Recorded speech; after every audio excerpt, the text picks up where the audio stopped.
Hello everyone, this is Raven here with another Warriors of Chaos versus Bloody Hands Greenskins faction battle replay. So before the action kicks off here, we're going to go ahead and pause the battle and take a look at the two armies brought to bear today. So for the front line of my army, you can see that I brought 5 units of Chaos Warriors with great weapons, so I went a little bit heavy in the anti-armor department, and the off chance that he was trying to trick me by picking the Bloody Hands, and still went a more Black Orc focused build, rather than a build centralized around Savage Orcs and their damage resistance for physical attacks. In the front here, you can see 2 units of Inspiring Champions who deal magical damage to any Savage Orcs that he may have brought, and they'll be able to pierce through that 30% physical resistance that they boast. And for the other little bit of my army, I have 2 units of Forsaken in the middle and 1 on the side. So these guys will be able to be good at pushing through the front line and being able to get into the back, especially this unit over here on the flank. They have very high weapon damage and good speed, so I'm hoping to do a little bit of flank and spank with them if at all possible. Then you can look over here at my leadership core. So I brought 3 units, 2 heroes and my lord on Manticores to be able to field quite a lot of terror today. So for my Chaos Lord, I brought a potion of foolhardiness and a potion of toughness, hoping to keep him in the fight a little bit longer than hopefully any other generic lord that might be able to heal on the opponent's side. In the middle here, you can see I brought a Chaos Sorcerer with Fire with the Fireball and the Flaming Sword of Ruin, so hoping to buff up my army and be able to use some cheap fireballs on my opponent's Lord and be able to hopefully focus him down a little bit and make him a little bit of a softer target for my Chaos Lord to be able to take out. And on the side over here, just for a little bit of extra damage and leadership and terror to spread out with its high mobility, we got an Exalted Hero and on the Manticore. So we're going to be using him to help support any of my other leadership if they get in a fight that's a little bit too hairy. So for my opponent, you can see over here, he's got some nasty skulkers that he's hoping to get for some little cheeky, sneaking around and just going into the back anywhere he can and just trying to stab my Chaos Warriors in the back with their high armor-piercing weapons. But over here for the meat and potatoes, my opponent's army, you can see 2 Savage Orc Boar Boy Biggins. So they have an incredible charge bonus of 58 and a 37 whip and strength with 24 armor-piercing damage. So they're going to do great. Even against units in my front line like Chaos Warriors with great weapons, I don't really have anything with an anti-large bonus, so they're going to do really well, even if they get stuck in with their high DPS and good armor piercing. So I need to watch out for them in this fight. They're going to be a big target for me. In the front here, I was mistaken, sadly, that he brought Black Orcs, and I found out that he, in fact, brought 6 units of Savage Orc with their 30% physical resistance and their Frenzy mechanic. This is going to make them incredibly tough to beat for me. I'll be able to dish out quite a lot of damage though, because although they don't have any armor piercing, my units do have high armor and will be able to withstand combat a lot longer than they will due to that fact. In the back line here, you can see he has 2 units of Night Goblin Archers mixed with the Rusty Arrows over here for their negative 30 armor debuff on any unit ticked by their missile damage. So over here, you can see for his leadership, he has a Goblin Big Boss on the Spider. He's going to be able to help poison and slow down any large units and make them an easier target to catch for his Lord and any of the Savage Orcs nearby. For his Lord, he brought Wurzag, who actually helps increase his front line. If he is not engaged in melee, he actually provides a 12% word save of any kind of damage resistance, whether it be magical, fire, physical, or missile. He'll reduce the damage by 12%. So these guys in front are actually going to be taking a reduced damage of 42% against any kind of physical attacks that my warriors are going to be able to be dealing to them. And then over here on the sides, he has 2 units of Missile Cavalry. He's got the Morgub's Mangy Marauders Goblin Wolf Archers. These guys are amazing. High speed and very good armor-piercing missiles. They'll be good at focusing down lords and stuff like that and making them an easier target for hard-hitting prey like their Goblin Big Boss and their lords to be targeting them down.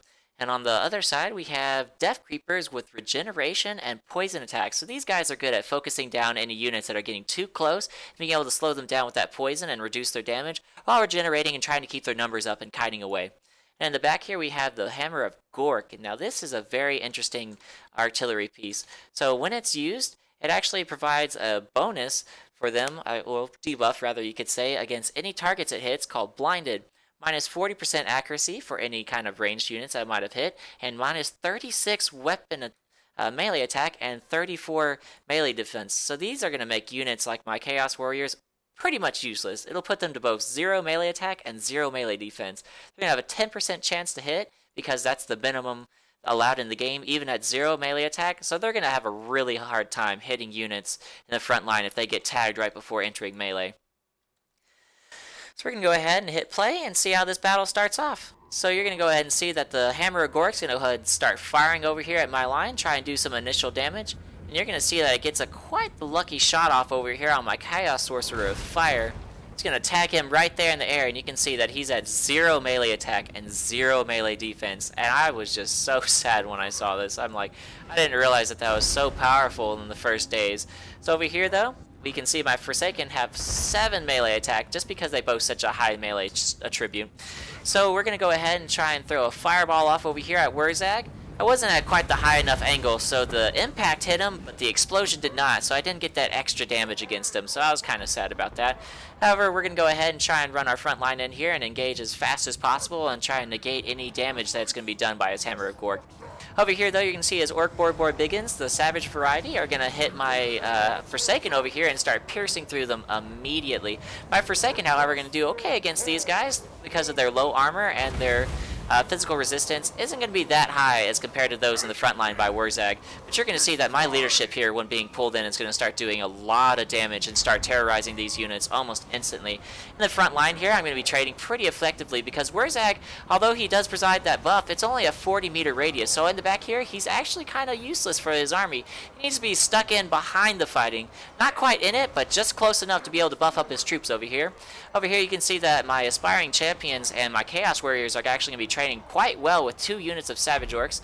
And over here I have a Chaos Warrior as tribute. I actually kind of lost them, the micro on them, because I did a group attack.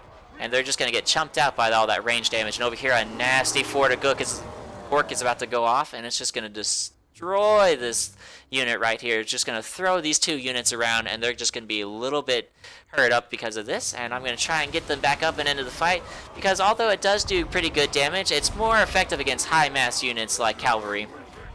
So back here you can see that I started trying to pressure his Lord, and he's going to try and run it off into the front line, which he should have done long ago to help buff it up. I'm going to send in my Forsaken over here to try and shut down his back line. I'm going to sick my Exalted Hero on this Hammer of Gork, sorry, and try and shut that down and get this out of the game early on, because I need this to be gone. I don't want any of my units debuffed any more than what could be done by his leadership. So over here, you can see that I'm going to start pulling in my leadership, start trying to induce that terror, and infamously, like the Greenskins do, their leadership gives way, especially to mechanics like terror, and they just go ahead and rout. They can't withstand strong units like this, hitting them in the back and the flank while already engaged in losing combat.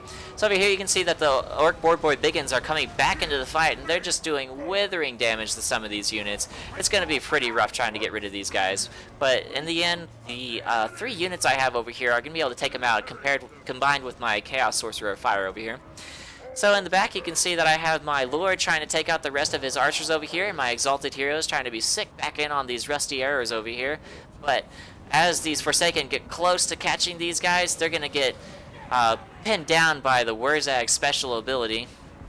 This is going to make me real sad. It's going to happen momentarily. And you can see that these Death Creepers are already trying to take down my Lord a little bit.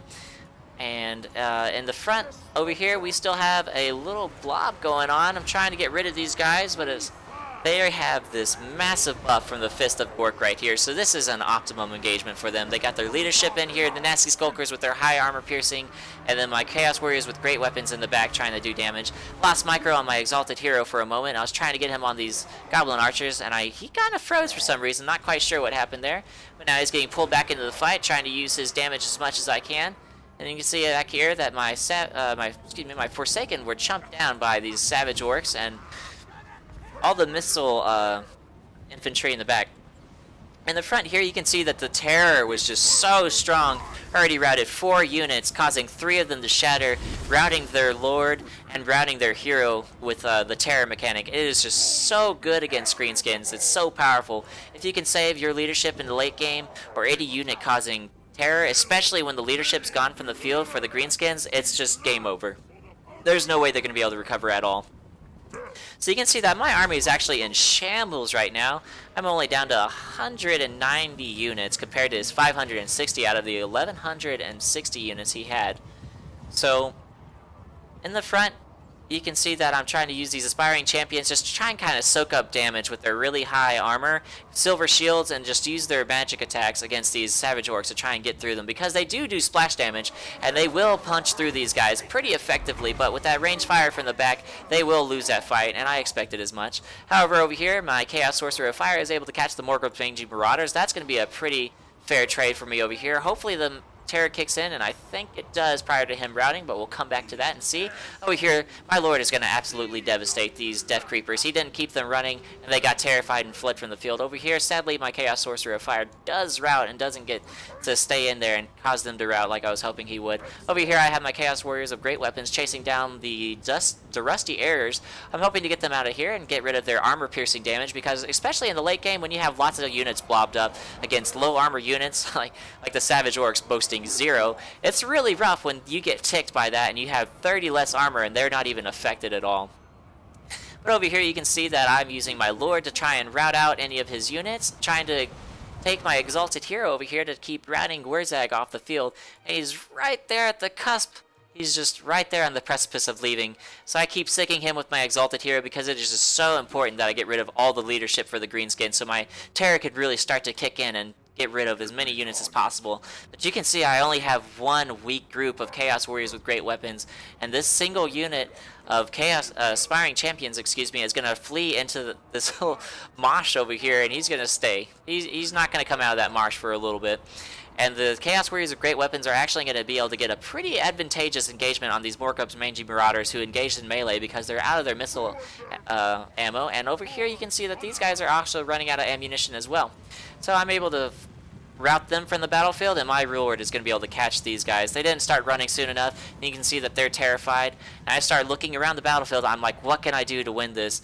I have only 2 units left, really, that I can work with, which is my Exalted Hero and my Chaos Lord, and he has so much. So I immediately think, get rid of his archers in the back, and then I see his leadership over here start trying to take out my Chaos Warriors, and I had to pull both my units in, bringing in the Exalted Hero and my Lord, and I'm just going to pounce this man like a cat on the mouse.